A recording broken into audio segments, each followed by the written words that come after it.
Supreme court ने मंगलवार को राज्यों के धर्मांतरण विरोधी कानूनों को चुनौती देने वाली याचिकाओं पर सुनवाई की। कोर्ट ने इस मामले में राज्यों को जवाब दाखिल करने के लिए कहा। सुप्रीम कोर्ट ने उत्तर प्रदेश और अन्य राज्यों को नोटिस जारी किया। इन याचिकाओं में धर्म परिवर्तन से संबंधित कानूनों पर रोक लगाने की मांग की गई है। सुप्रीम कोर्ट ने यूपी, उत्तराखंड, जैसा कि दोस्तों आप लोग जानते हैं कि भारत के कई राज्यों में बीजेपी की सरकार है और जहां पर बीजेपी की सरकार है उनका ये कहना है कि देश में बहुत जगहों पर धर्मांतरण का काम बहुत ही जोरों शोरों से चल रहा है और जो ईसाई मिशनरी है लोगों को प्रलोभन देते हैं, शादी का लालच देते हैं, पैसा देते हैं, दबाव डालकर हिंदुओं का धर्म परिवर्तन कर रहे हैं और इनको जबरन इनका धर्मांतरण किया जा रहा है। और इस कारण जो बीजेपी है इन्होंने कई राज्यों में धर्मांतरण विरोधी कानून को भी ये लेकर आए हैं और यहाँ पर राजस्थान के अंदर भी दोस्तों अभी अभी बिल पास हुआ है धर्मांतरण विरोधी कानून को ये यहाँ पर भी लागू करना चाह रहे हैं और कहीं ना कहीं लागू भी कर दिया गया है दोस्तों। लेकिन दोस्तों इन बातों के ऊपर अभी सुप्रीम कोर्ट का एक फैसला सामने निकल कर आया है, वो मैं आज की इस वीडियो में आप लोगों के साथ में शेयर करना चाहता हूँ। इससे पहले दोस्तों आप लोगों को ये बताना चाहता हूँ कि अगर आप हमारे इस चैनल पर पहली बार आए हो तो प्लीज आप लोग हमारे इस चैनल को सब्सक्राइब करिए ऐसी ही न्यूज से अपडेट रहने के लिए। एंड इस वीडियो को ज्यादा से ज्यादा शेयर कीजिएगा हमारे मसीह भाई बहनों के साथ में, ताकि ये लोग जान सकें कि हमारी प्रार्थनाओं में कितनी ताकत है। एंड यहाँ पर जो सुप्रीम कोर्ट से जो बीजेपी सरकार को जवाब देने के लिए उन्होंने यहाँ पे नोटिस भेजा है, नोटिस जारी किया है, जहाँ पर जितने भी जगहों पर जितने भी राज्यों में धर्मांतरण विरोधी कानून लागू किया गया और जहाँ पर बनाया जा रहा है, तो यहाँ पे सुप्रीम कोर्ट ने इनसे जवाब मांगा है। देखिए इस वीडियो को। दोस्तों एक कुछ जानकारी आपको देना चाह रहा हूँ।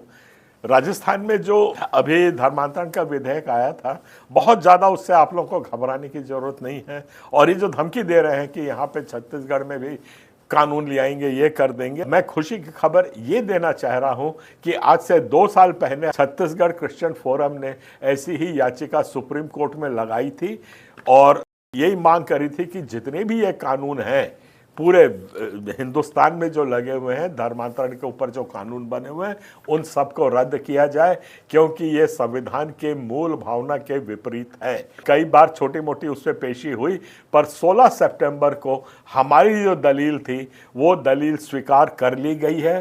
सुप्रीम कोर्ट ने हमारी छत्तीसगढ़ सरकार और तमाम और सरकारों को नोटिस भेजा है। राजस्थान सरकार को भी नोटिस गया है कि वे इसका जवाब दें कि जो आपने कानून बनाया है वो संविधान के अंदर है कि नहीं है। दोस्तों हमारी जो जंग है आज रंग ला रही है।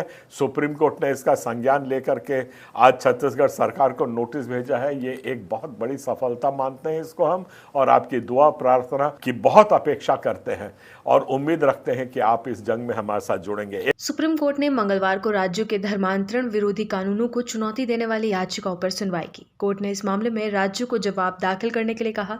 सुप्रीम कोर्ट ने उत्तर प्रदेश और अन्य राज्यों को नोटिस जारी किया। इन याचिकाओं में धर्म परिवर्तन से संबंधित कानूनों पर रोक लगाने की मांग की गई है। सुप्रीम कोर्ट ने यूपी, उत्तराखंड, मध्य प्रदेश, हरियाणा, गुजरात, राजस्थान और अन्य राज्यों से 4 हफ्ते में जवाब मांगा है। मामले की अगली सुनवाई 6 हफ्ते बाद होगी। याचिकाकर्ता ने चुनौती अलग अलग राज्यों के बनाए गए उन कानूनों की वैधता को लेकर दी है जो अवैध धर्म परिवर्तन पर दंड का प्रावधान करते हैं।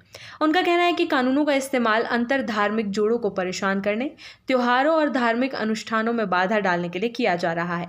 चीफ जस्टिस BR गवई और जस्टिस के विनोद चंद्रन की बेंच ने उत्तर प्रदेश, मध्य प्रदेश, हिमाचल प्रदेश, उत्तराखंड, छत्तीसगढ़, गुजरात, हरियाणा, झारखंड और कर्नाटक में धर्म परिवर्तन से संबंधित कानूनों की संवैधानिक वैधता को चुनौती देने वाली याचिकाओं पर सुनवाई की। मामले में सुप्रीम कोर्ट ने अंतरिम रोक लगाने से फिलहाल इनकार कर दिया है। पिछली सुनवाई के दौरान शीर्ष अदालत ने कहा था कि धर्म परिवर्तन एक गंभीर मुद्दा है और इसे राजनीतिक रंग नहीं दिया जाना चाहिए। न्यायालय ने एक याचिका पर अटॉर्नी जनरल R वेंकटरमणि से सहायता मांगी थी, जिसमें कथित धोखाधड़ी वाले धर्म परिवर्तन को नियंत्रित करने के लिए केंद्र और राज्यों को कड़े कदम उठाने का निर्देश देने की मांग की गई थी।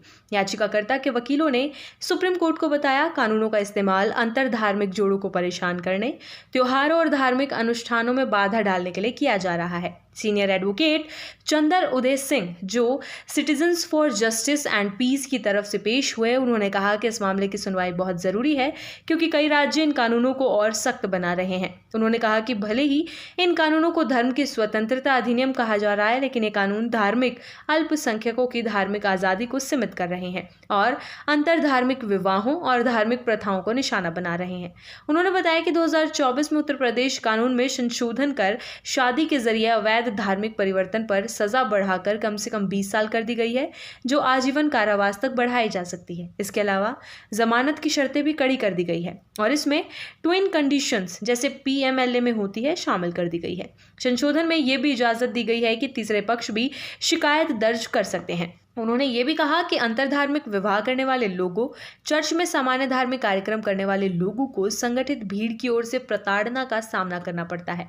सिंह ने कोर्ट को बताया कि उन्होंने इन विवादित कानूनों पर रोक लगाने के लिए आवेदन दायर किए हैं। वहीं एडवोकेट वृंदा ग्रोवर, जो national federation of Indian women's की तरफ से पेश हुई, उन्होंने भी बताया कि उनके मुवक्किल ने भी ऐसे ही आवेदन दायर किए हैं। कोर्ट को यह भी बताया गया कि गुजरात हाईकोर्ट ने 2021 में गुजरात धर्म परिवर्तन कानून की कुछ धाराओं पर रोक लगा दी थी। इसी तरह का स्टे आदेश मध्य प्रदेश हाईकोर्ट ने भी दिया था। ये राज्य अब संबंधित हाईकोर्ट के अंतरिम आदेशों को चुनौती देते हुए सुप्रीम कोर्ट पहुंचे हैं। कोर्ट ने अतिरिक्त सॉलिसिटर जनरल के.एम. नटराज, जो प्रतिवादी राज्यों की तरफ से पेश हुए, उनसे कहा कि वो स्टे आवेदन पर जवाब दाखिल करें। अन्य पक्षों की तरफ से सीनियर एडवोकेट इंदिरा जयसिंह, संजय हेगड़े, एम.आर. शमदाद, संजय पारेख आदि पेश हुए, जो इन कानूनों का विरोध कर रहे हैं। ये चुनौतियां अलग अलग राज्यों के बनाए गए उन कानूनों की वैधता को लेकर है जो अवैध धर्म परिवर्तन पर दंड का प्रावधान करते हैं। इस मामले में पहले तत्कालीन सीजेआई डी.वाई. चंद्रचूड़ और जस्टिस पी.एस. नरसिम्हा ने जनवरी 2020 में नोटिस जारी किया था।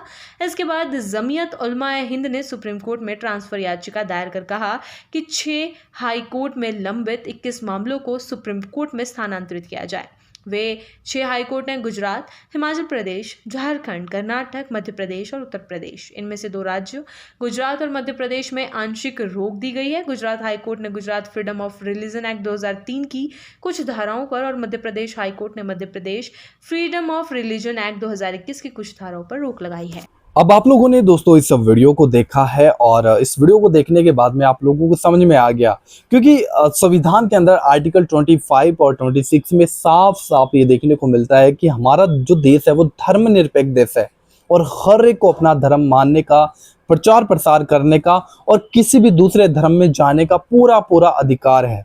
लेकिन दोस्तों यहाँ पर जो बीजेपी का हमेशा ये कहना होता है कि ये जो पैसा देते हैं, ये जो मिशनरी लोग हैं, ये इनका एक एजेंडा काम करता है और ये क्या करता है, ये लोगों को पैसा देकर उनका धर्म परिवर्तन करते हैं। जबरन हिंदुओं का, मोस्टली इनका ये कहना है कि हिंदुओं को ये लोग टारगेट करते हैं। लेकिन दोस्तों इस बात में कितनी सच्चाई है, इस बात के ऊपर ही यहाँ पर सुप्रीम कोर्ट ने सरकारों से जवाब मांगा है कि आप लोगों ने जो धर्मांतरण विरोधी कानून राज्यों के अंदर जो आपने लागू किए हैं, आप इसके लिए हमें जवाब दीजिए कि आप लोगों ने जो लोगों के जो धार्मिक जो स्वतंत्रता है उसको कहीं ना कहीं आप लोग किस प्रकार से आप देखते हैं और आप क्या सोचते हैं इसके बारे में, हमें इसके बारे में जरूर बताइए। और साथ ही दोस्तों जो छत्तीसगढ़ में जो क्रिश्चियन फोरम के अध्यक्ष हैं पन्नालाल जी, अरुण पन्नालाल जी, उनका भी जो वीडियो आप लोगों ने देखा जहां पर उन्होंने कहा कि हमने सुप्रीम कोर्ट में जो रुचिका दायर की थी, जिसमें अभी हमारे जो सुप्रीम कोर्ट ने हमारी बातों का ऊपर संज्ञान लिया है और जो राज्यों में जो जहां पर धर्मांतरण विरोधी कानून बनाया गया, सरकारों से जवाब मांगा है, तो कहीं ना कहीं परमेश्वर हमेशा अपने लोगों के साथ रहता है और वो कभी भी उनको नहीं छोड़ता है। दोस्तों उनकी प्रार्थना को उत्तर देता है और हमेशा उनके साथ रहता है। एंड दोस्तों आज की इस वीडियो में इतना ही। उम्मीद करता हूँ आप लोगों को ये वीडियो अच्छा लगा एंड आप लोगों को कुछ समझ में आया। जरूर इस वीडियो को ज्यादा से ज्यादा हमारे भाई बहनों के साथ में शेयर कीजिएगा। एंड हमारे इस चैनल पर आप लोग पहली बार आए हो, आपसे फिर से एक गुजारिश है कि आप लोग जरूर हमारे चैनल को सब्सक्राइब करिए, क्योंकि बहुतों के पास वीडियो जाता है, लोग देखते हैं, छोड़ देते हैं, ना तो लाइक करते हैं, ना कमेंट करते हैं एंड ना ही सब्सक्राइब करते हैं। क्योंकि आप लोग जानते हैं कि ऐसे माहौल के बीच में भी हम आप लोगों के लिए कंटेंट लेकर आते हैं ताकि आप लोग इन बातों से अपडेट रह सकें।